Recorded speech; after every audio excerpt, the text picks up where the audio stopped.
Have you ever wondered what goes through a man's mind when you finally stop begging him to like you? Isn't it strange how when you're actually prepared to walk away, all of a sudden he's ready to make a change? But why? Don't worry, I'll explain to you why, because on today's show, we're going to be discussing how men think when you finally stop chasing them. That way, you're able to make sense of this complete 180 men do when you finally give them the space they've been asking for. Emotional space is number one. You have to understand when you begin chasing men because you see a guy, oh my God, this guy's the cutest guy I've ever met in my life. Look at his adorable face. I want to be with him. And you begin chasing after him and doing the pursuing, trying to make this work. You see that maybe he's not that interested. I have to start putting in so that in the process of me putting in more of this effort, maybe he'll notice me, he'll want to be with me, and we will have this relationship together. You end up taking up a lot of emotional space that's supposed to be left for him to want to be with you. And unfortunately, the moment you take up that emotional space, it doesn't allow him to have any left to continue desiring you. And when you're a little bit absent, you give men the emotional space to be able to think about you and miss you. And this is the problem in your relationships and why you haven't been able to get that level of desire and want and hunger out of men. When you actually stop chasing men, they're actually able to think to themselves, gee, I actually wonder what she's doing now. I actually wonder what she's doing with her time. Think about all the different questions you have in your mind anytime you're texting with a guy that you really like. All of a sudden, he's not messaging you anymore. What do you immediately start thinking? What's he doing now with his time? Where is he? How is he spending his time? The problem is you're not giving the men that you like that same emotional space. Number two, self-doubt. Self-doubt is good for men to feel around you because they start to feel like, I'm not good enough as I currently am. I don't just get to show up and be good enough. I actually have to put in effort to putting my best foot forward in order to be good enough. One of the reasons why we get such amazing performances from athletes or amazing feats of innovation in the world or creativity is because of fear. The fear of failure, the fear of not doing good.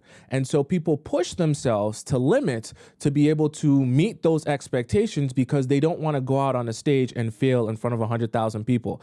They don't want to put their name on the line. And so that fear of failure pushes people to actually put their best foot forward. The doubt that they have within themselves that maybe if I just don't practice and if I just don't put my best foot forward, I might actually go up on that stage and not do well. I might actually go up on that stage and fail. So in order to prevent myself from failing, in order to prevent myself from that embarrassment, I'm going to make sure I put my best foot forward and not just rely on my talent and ability to do well. Justin Bieber can sing.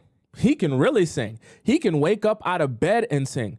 But if Justin Bieber has a concert, do you think Justin Bieber is not going to rehearse for his concert? Absolutely not. Because at the end of the day, no matter how much talent he has, no matter how much ability he has, he doesn't want to go up on that stage and forget the words or sing the wrong notes. He wants to put his best foot forward in that performance. And what you need to understand is while he might be confident in his abilities, he doubts his ability to just say, I'm not going to practice and not do anything and not put my best foot forward and expect to do well. But that's a good thing because what does he do? He practices, he gets better, he rehearses. And when you initiate that self-doubt, when you actually take a step back and you let go and you allow them to chase you and you don't get obsessed with giving them validation all the time, they actually start to say, hey, maybe I can't just show up as I am and expect her to be in love with me just for existing. Maybe I actually have to be one of the best men here. Maybe I actually have to think about creativity on dates. Maybe I actually have to think about what does she want? What is she looking for in a man? How can I put my best foot forward? How can I win out and beat out these other guys who are also competing for her and for her time? This is number three. Men perceive indifference as disinterest. Do you think that to show men that you're unhappy, you should scream, yell, all that stuff you're thinking is going to actually communicate to the guy, stop doing what you've been doing, make an adjustment and make a change. But the reason why when you stop chasing men, they can actually think to themselves and actually want to make adjustments is because when you stop chasing them and you actually let them go, you actually show them what's called indifference. Meaning, I don't care whether or not you chase me or pursue me. I don't care if you don't. I don't care if you go and chase this girl or that girl. I don't care if you talk to me. If you don't, I just don't care. It doesn't matter. And this is good. You actually want the men in your life that you actually want to be in a relationship with from the very early on. You want them to perceive when you're unhappy with the way that they're acting or treating you. You want them to perceive indifference from you and receive indifference from you. Why? Because that's the only thing men understand as, oh, I actually need to make a change here. When you scream and you yell and you shout and you complain, they actually perceive that as love. Ironically, they're literally wanking themselves off emotionally and physically because they're like, oh, my D game is so great. Don't you know how crazy look how crazy she is, guys. That's why she's screaming and yelling. Why do you think guys say they like crazy girls? They like girls that are a little bit crazy, not because of you. They like it because of the ego boost it gives them. Now, if you actually want to make him feel something, you show him indifference. And you know what happens when they're like, oh, yeah, boys, yo, I came out, yo, my girl, she said, I don't have to turn on my location. She doesn't even care where I'm at. His boys are going to go, what? What? Yeah, my girl, she's super cool. She don't care about my location. She don't need to have it. She don't even want to know where I'm going. She don't need me to text her when I come back. They'll be like, bro, that's not a good thing. You should check if your girl's cheating on you, because men don't receive indifference as, oh, that's a good thing. She's not crazy. She doesn't care. So like, yeah, don't worry about it. They receive indifference as, brother, your alarm bell should be going off. If your girl doesn't care, that means she's probably attached to another man. So I just say that to say, you have to understand, when you finally stop chasing men, you're actually showing them indifference.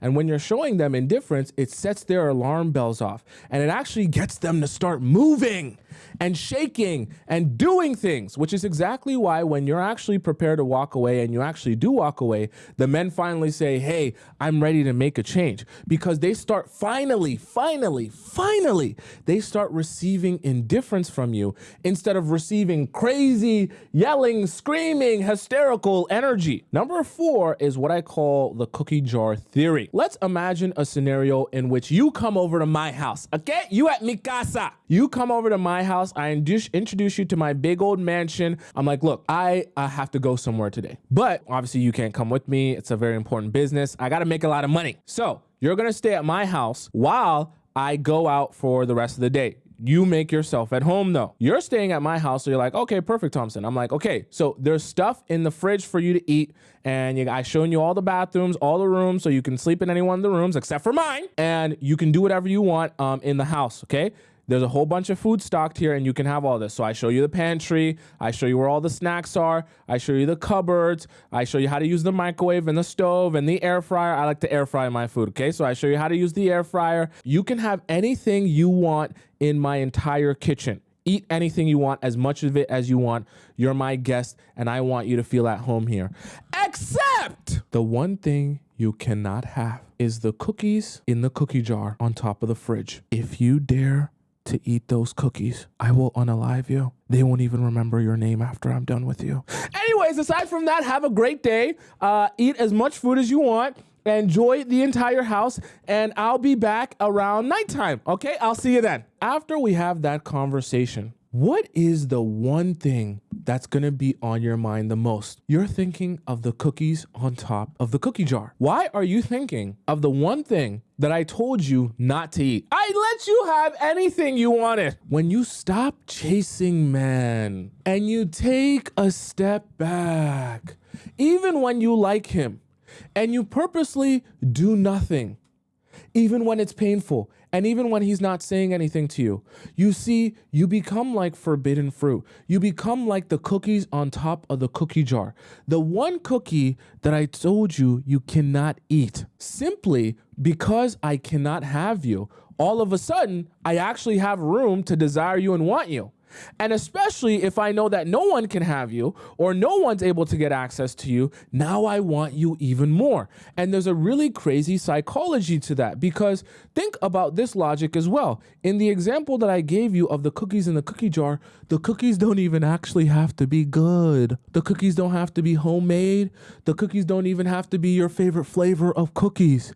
Simply because I told you you can't have them, they become something curious to you that you want to know know more about, that you want to explore, that you want to try, even if they're not even your type of cookies, even if you don't like cookies. You're not in control of your desire to desire something that you can't have. And it's the same thing for the men. Even if you're a quote unquote regular girl, you're not a superstar. You're not Beyonce. You're not the Tyler. You're not Ice Spice, okay? They're all regular human beings. But even if you're like, oh, but I'm not like those girls, right? You can still elicit that same emotion out of men by simply being something that they feel they can't have access to. Now, number 5 is what I call narrative building. And this narrative goes like this. If this woman has stopped chasing me, maybe I'm not as interesting as I once thought. I'm wondering what it is that changed about me or our relationship that stopped her from liking me or stopped her from chasing after me. Men will begin pondering upon all the different things that transpired in your relationship. So when we went on that date, I remember I made a joke about girlfriends that are single are so useless. Did that joke offend her? When I was eating my food, I kind of ate it really fast and I stuffed my face and I had spaghetti all over my face like a kid. Men begin to think to themselves, well, I'm spending so much time thinking about this woman and what she wants and our conversations and everything that's transpired in our relationship. So they start building a narrative. The only way someone can have this much space taken up in my brain is if I really like that person. They start building a narrative to start looking for all the reasons that make you so unique, that they like you so much more than other people. So it becomes like a self-fulfilling prophecy, because since they spend so much time thinking about you and wondering what it is that you think or what you want or why you're not chasing them anymore, because that takes up so much brain space, they assume the only reason you can take up that much brain space is if they really like you. So then they are forced to build a narrative within their own mind of why they must like you so much more than all the other people in their life, because they can't understand why someone has come into their life and is now taking up so much brain space. So you know what they do? They build a narrative around you and who you are, just simply by you being you, to try to make sense of the fact that I like her so much more than all the other girls that I've ever come across and went on dates with. And so they find any reason whatsoever to make you unique in a way that makes you stand out from other people. But the reality of it is, all you've been doing is doing nothing and being yourself. And when you are yourself, they look for the unique qualities that make you you, and they say, that must be the reason I like her so much more than everyone else.